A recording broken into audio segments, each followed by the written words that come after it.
Meron tayong masamang balita mga kalingap. Ngayong 11:15 ay binawian na po ng buhay si Kuya Robin.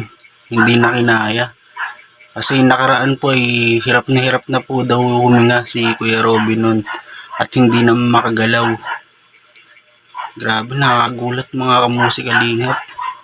Napanood niyo po ba sa vlog ni Kuya Bal?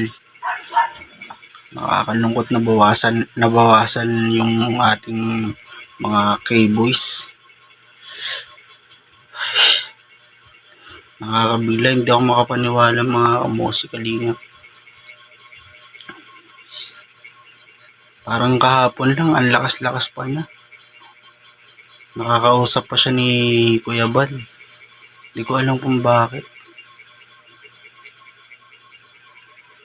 Ngayong June 3, mamaya po ay ooperahan na po si Ate Pia. Yan, condolence po sa pamilya ni Kuya Robin. At tayo magagawa mga kamusik kalingap. Ganun po talaga ang buhay.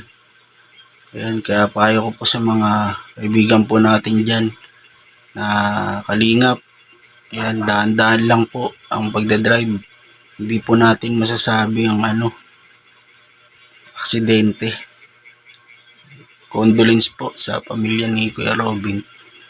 At sana si Ate Pia ay maayos, gumaling sa kanyang pag inoperahan na po siya. Hindi po natin alam kung makakapunta po si Ate Pia sa burol ni Kuya Robin.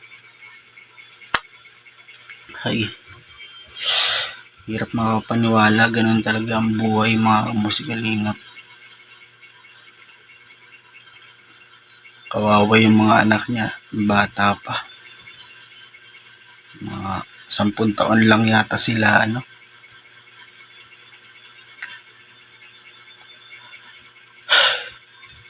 Yan, mga kamusik kalingap, abangan po natin mamaya kung ano pa pong balita kay Kuya Robin.